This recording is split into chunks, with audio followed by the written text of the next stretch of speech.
Бауырлар, Көктөбе Анабұлақ суы. Осы суды мен өзім алып ішіп жатырмын.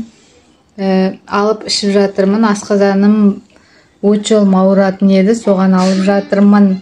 Қолданылуы: жүрек қан тамырлары, асқазан, бауыр, бүйрек,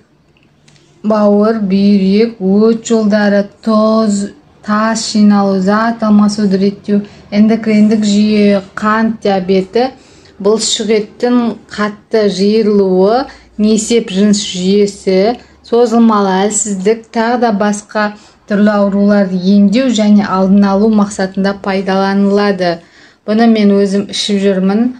Күніне 3 мезгіл, тамақтану алдында 30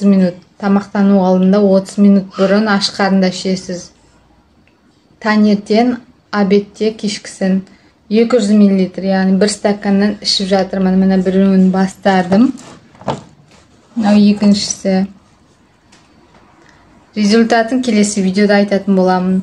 Осы толығырақ ақпаратты астына номер қалдыра кетемін, сол жерден білетін боласыздар.